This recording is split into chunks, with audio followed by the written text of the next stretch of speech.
ভাইয়া, হ্যাঁ কি ব্যাপার বলো তো? ঘরটা এরকম অন্ধকার হয়ে আছে কেন? আমি তো বাইরে তো লাইট রয়েছে, লোডশেডিং তো হয়নি। বুঝতে পারছি না যে হঠাৎ অন্ধকার। আচ্ছা ভাইয়া, বাড়ির কারোর কোনো বিপদ হয়নি তো? না না না না, বিপদ কিছু যদি হতো আমাকে নিশ্চয়ই ওরা ফোন করতো, তাই না? চলো তো একবার ভেতরে গিয়ে দেখি কি হলো। ঘর ধরে আলো টালো সমস্ত।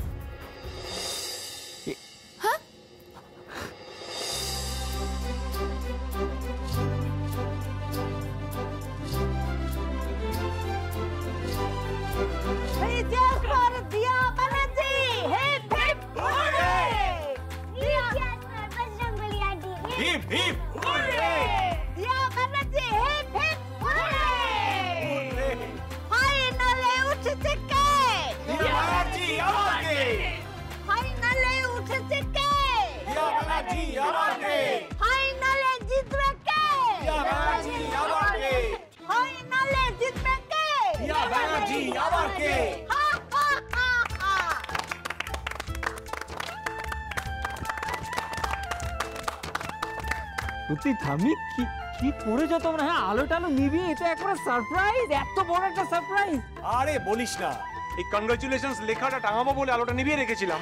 এই সব দোষ বিপিনদাকে কখন থেকে বলছি একটা মই নিয়ে এসো, কিছুতেই মইটা আনতে পারছে না।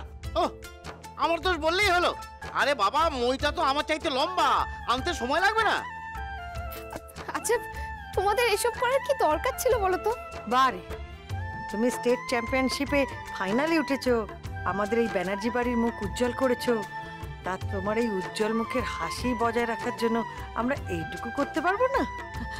বিপিন, আরে মিষ্টিটা, আরে দাও, মিষ্টিটা খাওয়াই। কনগ্রাচুলেশনস। এই গুড গার্ল, না খাও। আরে তুমি না খেলে আমরা কেউ খেতে পারবো না যে। ওকে, এ গুড গার্ল। এবার আমি একটা খাবো, তারপরে সবাইকে দেবো। এই রসগোল্লা রাখো তুমি। কিছুতেই আমি তোমাকে রসগোল্লা খেতে দেবো না মম। কেন? নিজের চেহারাটা একবার দেখো তুমি। হ্যাঁ, রসগোল্লা খেয়ে রসগোল্লার মতো বানিয়েছো। দেখি বলছি, তোমরা পরীরা তোমরা ডায়েট মেনটেন করে এই হও, আমি বরং একটু রসগোল্লা খেয়ে এই হই। নিখিল, কি হচ্ছে? বাচ্চাগুলো রয়েছে, আগে বাচ্চাগুলোকে দে। হ্যাঁ, বাচ্চাগুলো দে না, খাবে। অল্প অল্প করে মিষ্টি হাঁ করো। বজরং বলি আন্টি জিতেছে, সেই আনন্দে মিষ্টি মুখ করো বাচ্চা লোক, ভালো না? এবার আমি খাই। বেশি খেও না বাবা, ক্যাপ্টেন আন্টির জন্য রাখো।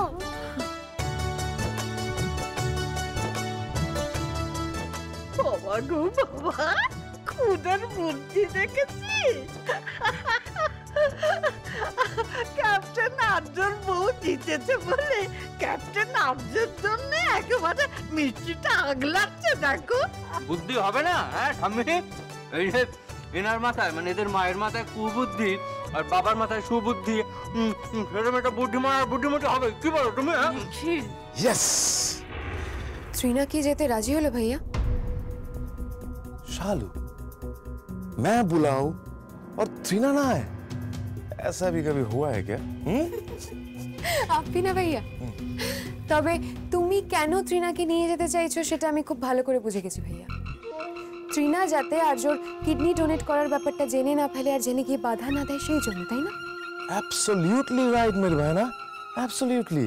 কিন্তু ভাইয়া, আর্য তো অপারেশনের জন্য 7 দিন পরের ডেট চেয়েছে, তার মানে ও দিয়ার সঙ্গে ফাইনালে যেতে চায়। আর তুমি তো নিজেই দিয়াকে পারমিশন দিয়েছো যে আর্যকে ও অ্যাজ আ কোচ নিয়ে যেতে পারে, তাই না? शालू, शालू, अरे आर्जो के चाहने ना चाहने से क्या होगा? हाँ? वही होगा जो मंजूरे मायांग हो। आर्जो आर्जोर मतो सुतो ছাড়ুক, কিন্তু ওর ঘুড়িকে ভোগ হত্যা করার দায়িত্ব মায়াঙ্ক শর্মা। স্টেট চ্যাম্পিয়নশিপের ফাইনাল খেলতে যাবে দিয়া একাই, আর আর্য পড়ে থাকবে হসপিটালের একটা বেডে, একটা কিডনি নিয়ে।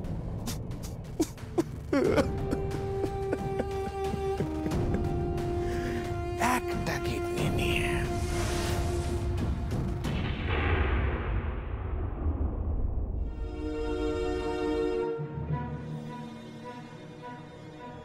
রিজুর এখন যা কন্ডিশন, তাতে 6-7 দিন আমরা অপেক্ষা করতেই পারি। তবে আর্যবাবু, এর বেশি কিন্তু একদম নয়, কারণ কিডনি ট্রান্সপ্লান্ট বিষয়টা কিন্তু ছেলে খেলা নয়। দিয়া,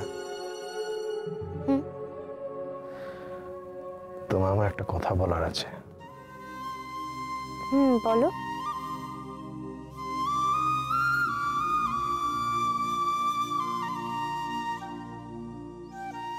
দেখো,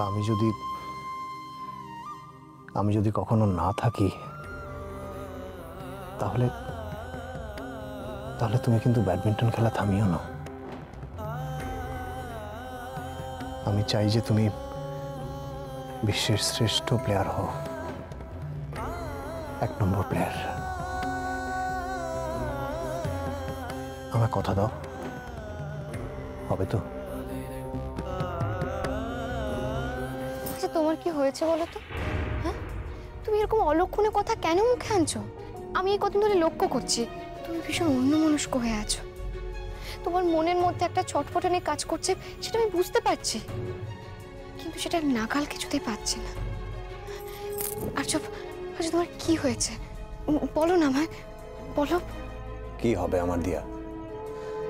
দেখো, প্রত্যেকটা মানুষের জীবনে তো আনসার্টেন, আর হয়তো সেই আনসার্টেনিটি থেকেই আমার মনে হাজার একটা এরকম খেয়াল আসছে, ভাবনা আসছে।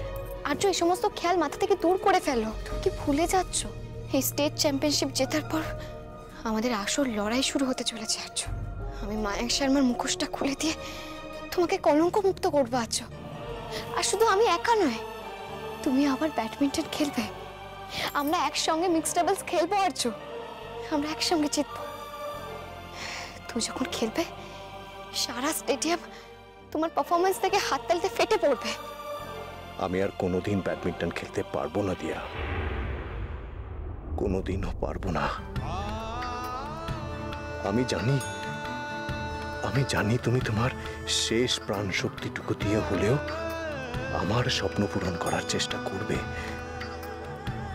কিন্তু আমি তোমার মিক্সড ডাবলস খেলার স্বপ্নটা কোনোদিন পূরণ করতে পারবো না, কোনোদিন না।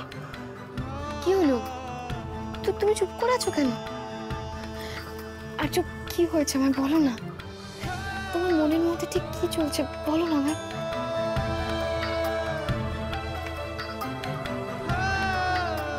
দিয়া,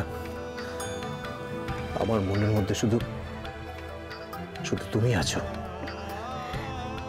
আর কিছু নয় দিয়া, আর কিছু নয়।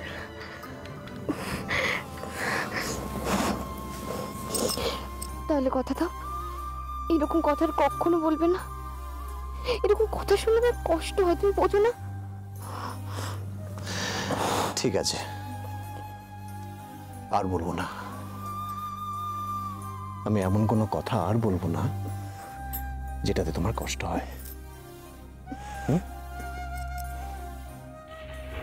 আমি যে আমার কিডনিটা দান করছি, এই সত্যিটা সারা জীবন আমার বুকের মধ্যে পাথর চাপা হয়ে থাকবে। এই কথাটা আমি কাউকে বলতে পারবো না দিয়া। দিয়া, আমার হাতে আর 7টা দিন আছে, মাত্র 7টা দিন, আর তারপরেই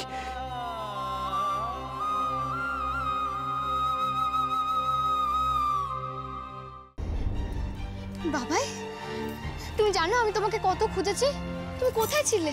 ওই ফুটপাতের ওপারে।